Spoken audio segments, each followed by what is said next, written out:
Tuition hikes at NAIT for international students raise concerns. Or any student that's in a diploma program going into a degree, some of these natural progression programs have to pay the new rate. NAIT held a surprise Student Appreciation Day Monday at the CAT building. They hold events like these throughout the year. They might have pop-up events, but this one... And in sports, the Mini World Cup kicked off this week. Welcome to Second Edition News.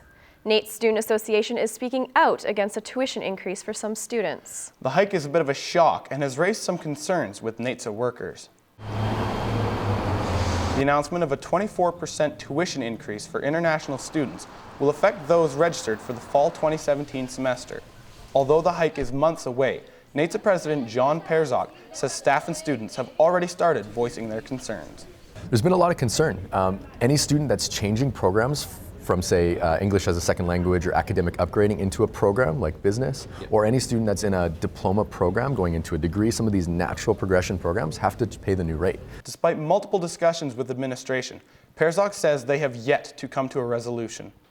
Alberta is taking to the books, studying the tuition models of other provinces. The Alberta government's tuition review is focusing on making the cost of education affordable to students of low-income families.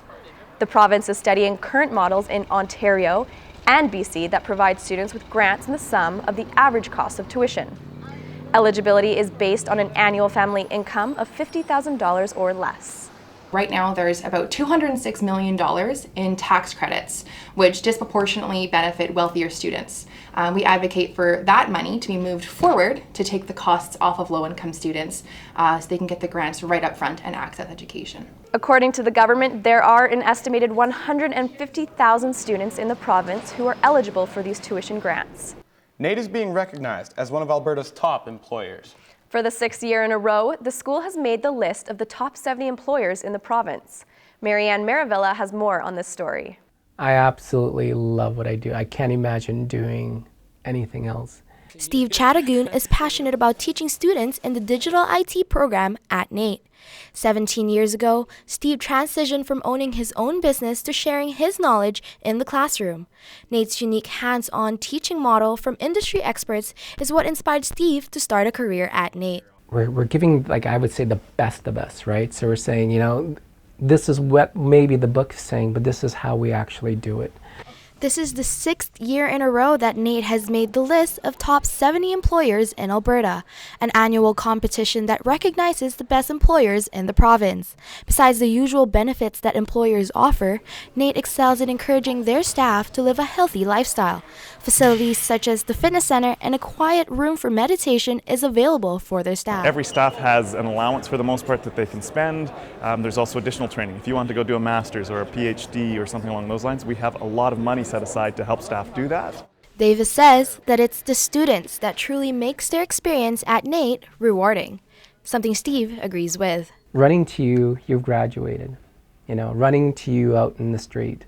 And the only thing I want to hear is just how great your life is. Now that's awesome.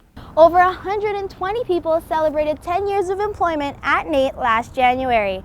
And with their current employment satisfaction rate sitting at 95%, they encourage both their management and their staff to maintain a supportive environment for everyone in the workplace. Marianne Maravilla, Second Edition News. Students were the guests of honor at a special event at NAIT on Monday. NAIT held a surprise Student Appreciation Day at the CAT building. Students were invited to enjoy an arcade-style basketball game, free food, and even a shop at NAIT booth. NAIT's President John Perzok says the event was well received by students. They showed up on campus yesterday and they got a chance to, there was therapy dogs, there was free popcorn, some free coffee. They hold events like these throughout the year. They might have pop-up events, but this one I think is unique and pretty brand new. A cotton candy stand and a photo booth were also set up at the event, which was one of many held this month to help engage students outside of the classroom. A group of NAIT students are tying turbans to support diversity. There was no shortage of volunteers and supporters at the Global Village event on Friday, as NAIT students and faculty participated in being dressed in turbans. The event served as a means to provide education on Middle Eastern culture and provide inclusiveness that organizers hope will extend beyond school walls. In this part of the world, people are not very connected to the culture we originally come from. So this is one way of bringing inclusiveness in our society, and it opens minds, it helps people to come together. NAIT Student Engagement hopes to make this an annual event. Airport officials provided some timely tips ahead of one of the busiest times of the year at the airport. The Canadian Air Transport Security Authority held a press event Monday at the Edmonton International Airport. Commonly seized items were on display as CATSA shared some do's and some don'ts of spring break travel. CATSA spokesman Matthew LaRoque says informing the public ensures the security process runs smoothly. We want to continue to have, good throughput at the checkpoint, so passengers need to be prepared and they need to know what to expect, and they'll get to go through quickly and enjoy the other side of the airport and wait for their plane. Knives, tools, and aerosol cans were on display, as well as some more bizarre items, including a carton of milk, a switchblade comb, and a rubber mallet. Edmonton will soon be home to Canada's first aerial playground.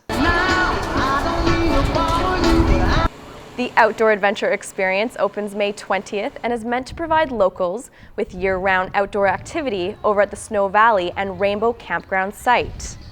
The club says it is expecting higher volumes of visitors this summer as a number of tourism outlets such as Explore Edmonton and Travel Alberta continue to show interest. Rainbow Valley Campground is sort of the unknown local attraction in that it's the only campground left in the city, but now we're going to have this attracting people as well. So our numbers, I think conservatively, are expecting 12,000 people to go through. The attraction will run from May until mid-October with passes costing under $50 when purchased online. Well, it looks like the Ooks have all wrapped up their seasons. This year definitely had both its ups and its downs. Yeah, that's right. The Ooks have a lot to be proud of this year, but they still maintain some room for improvement. Although some of the Ooks seasons were cut short, NAIT Athletics did not go without its fair share of success this year. The NAIT men's hockey team took home silver this year in the ACAC Championship Best of 3 Game Series against MacEwan.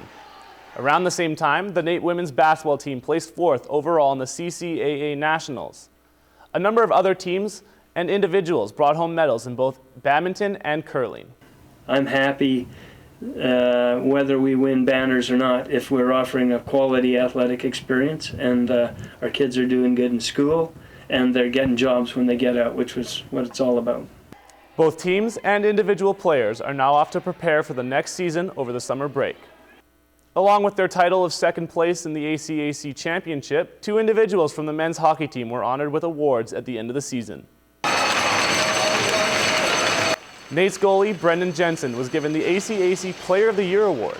In only his 2nd year at NAIT, Jensen helped bring his team to 1st place in the regular season with a 22-6 overall record. Along with Jensen, the Ooks head coach Tim Fraggle was selected by his peers as the ACAC Men's Hockey Coach of the Year. Tim guided the men's team to their 1st place position in the regular season and just fell short of 1st overall in the loss to MacEwan. Both awards were presented to the individuals in the championship series on March 17th.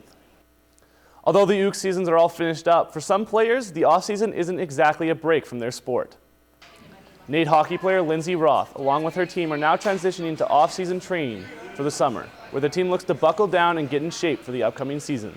Conditioning is really important for the next season, and I know this season didn't end like we wanted it to, so we gotta be that much more ahead of the game. So Lindsay says the team will not only do conditioning and strength training, but also some fun activities, including kickboxing and lacrosse.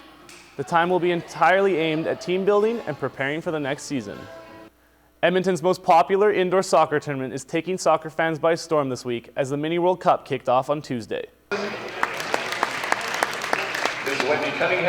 The Mini World Cup runs from March 28th to April 12th, hosting games at South and East indoor soccer centers. The tournament includes the best players in Edmonton and gives them a chance to play high-level soccer against each other. The players have a variety of different ethnic backgrounds, and the tournament provides an excellent platform to represent their country of origin, similar to the real World Cup. Players may only be active on teams that represent the country that they themselves have heritage in. Well, the Ooks seem to have a lot of work to do before next season. They sure know how to put in the work required to make things happen. Yeah, and hopefully all that work will pay off come next season. That's all for Second Edition News. Thanks for watching.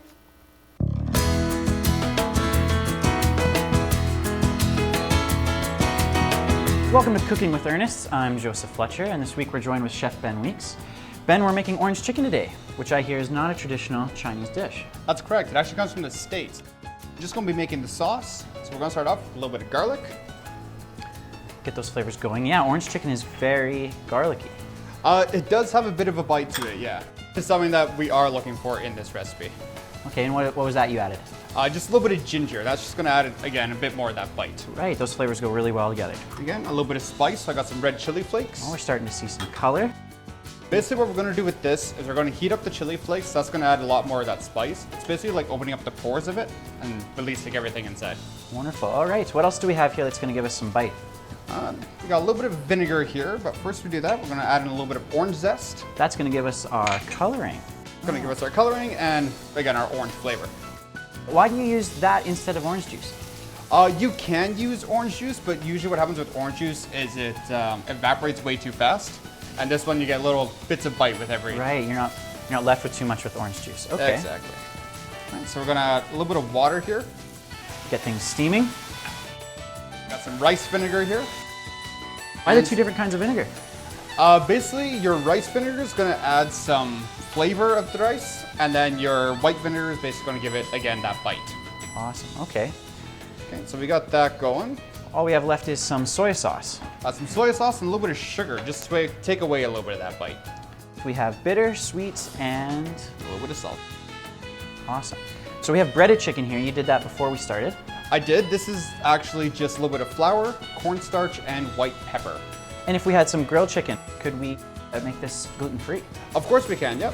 We are actually using a gluten-free soy sauce in this recipe. If you want to go full gluten-free, then again, if you just want to grill your chicken or bake it. That sounds awesome. And here, I'm going to make a little bit of slurry. A slurry is equal parts cornstarch and water. Oh, this all looks incredible. For this recipe and more, go to naitnewswatch.ca, click on the second edition tab. I'm Joseph Fletcher. This is Chef Ben Weeks. Thanks for joining us at Cooking with Ernest.